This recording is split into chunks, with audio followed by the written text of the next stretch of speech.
பூங்காற்று திரும்புமா அடுத்த வர எபிசோடில் பார்த்திங்க அப்படின்னா, இந்த மாதிரி ஆனந்தி வீட்டில் எல்லாருமே சேர்ந்து டிஸ்கஸ் பண்ணிட்டு இருப்பாங்க.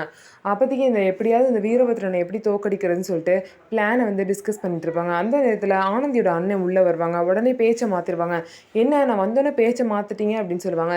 இல்லைப்பா, நாளைக்கு எத்தனை மணிக்கு கோர்ட் போகணும் அப்படிலாம் இப்போ அதை தான் பேசிகிட்டு இருந்தோம், வேற ஒன்றும் இல்லை அப்படின்னு சொல்லிட்டு எப்படியோ சமாளிச்சிருவாங்க.